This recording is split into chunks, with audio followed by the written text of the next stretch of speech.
Corona తరహాలో మరో మహమ్మారి ముంచుకొస్తుందని Britain scientist sir Patrick Vallance హెచ్చరించారు. ఈ మహమ్మారిని ప్రపంచ దేశాలన్నీ ఎదుర్కోక తప్పదన్నారు ఆయన.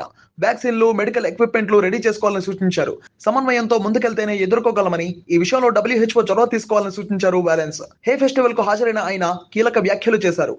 మహమ్మారులకు ముందుగానే గుర్తించేందుకు నిఘా వ్యవస్థ ఎంతో అవసరమన్నారు. కరోనా టైంలోనే ప్రపంచ దేశాలకు భయంకరమైన అనుభవాలు ఎదురయ్యాయి. అదే తరహాలో సంక్షోభం మళ్లీ ఎదుర్కోవాల్సి ఉంటుందన్నారు. మెడికల్ ఎమర్జెన్సీకి అవసరమైన ఎక్విప్మెంట్స్ అందరి దగ్గర ఉంటే లాక్డౌన్, సోషల్ డిస్టెన్స్ వంటి కఠిన చర్యలు అవసరం ఉండదని సూచించారు ఆయన.